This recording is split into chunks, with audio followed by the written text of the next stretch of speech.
Hello, Belle. Oh, hey there. Me and Belle were just chillaxing.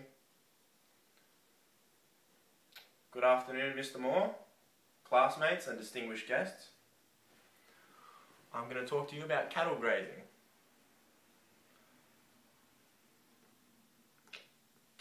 Now, anyways, what did the cow say to the other cow?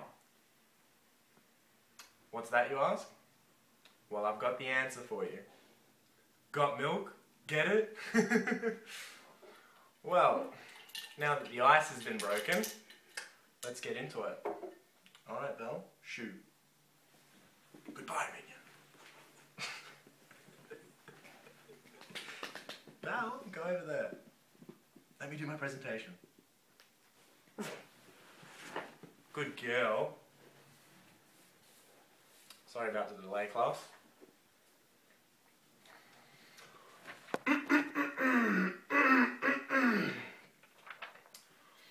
Now, cattle grazing is a very important matter in Australia. Would you like to know how it all started? Yeah, that's right, you would. Alright. Originally in 2005, cattle were removed from the National Alpine Park of Australia. For reasons that I'm actually not too sure of. No, I'm just kidding. They removed it because they were damaging wildlife. The grass, they were eating way too much. And it was just disastrous. No one liked it.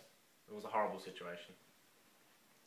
However, in 2010, when the Victorian government, led by the Premier Ted Baillieu, he reintroduced cattle back into the mainland of the National Alpine Park. He released 400 cattle, and this was meant to be a scientific thing to see if cattle grazing would reduce the fire risk of what we would call crown land, you know, very, very good land. Now we're going to take a look at this at a small glance. On January the 12th, 2011, it was reported that cattle had returned to the National Alpine Park, the 400 cattle I was speaking about before. The return of these cattle would determine whether, you know, they would destroy the wildlife or help with fire grazing. Victoria's Minister for Environment and Climate Change, Ryan Smith, stated that the trial would provide evidence as to whether cattle grazing lessens bushfire risk through fuel reduction. Now, we're not sure of this, if it actually works or not. It could be all a load of crock, or it could actually work. If it's good, then it's good. If it's bad, then it's bad. You know, what can you do about it? This trial is going to last for 6 years, after which the decision will be made on whether to keep cattle and keep introducing more cattle into there, or just banishing the whole idea altogether. Each cattle will be marked, and the amount of food they eat will be monitored. The move has been criticised as a dishonest and unnecessary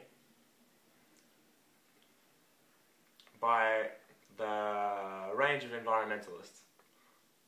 It has also been criticised by the federal government, which is concerned that the Victorian government did not let the federal government of sustainability, environment, water, population and communities before it reintroduced cattle into the National Alpine Park. As you can see, I've run out of notes, so I'm just going to wing the rest. So I'm just going to cut it down simply.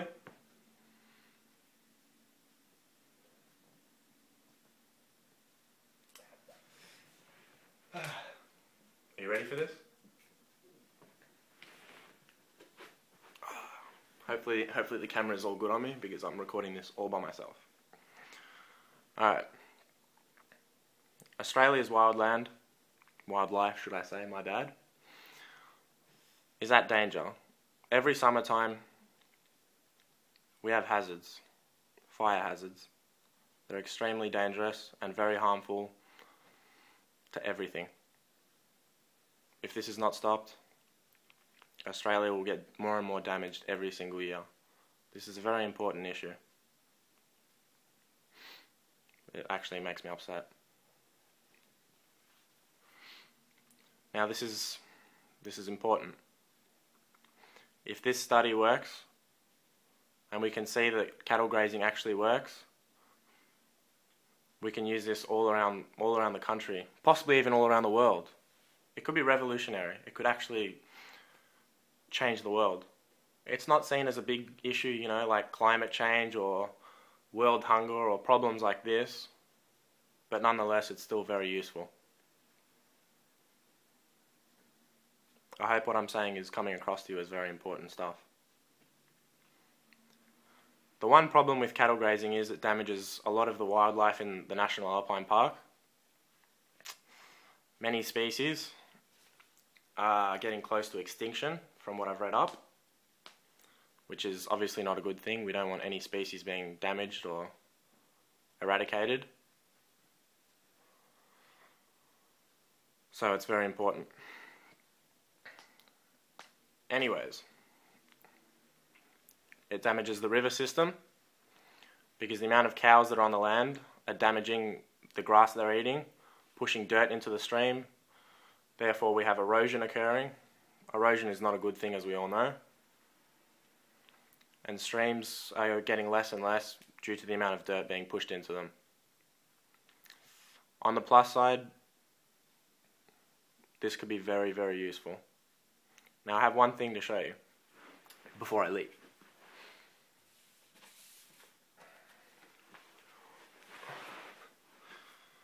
These creatures here.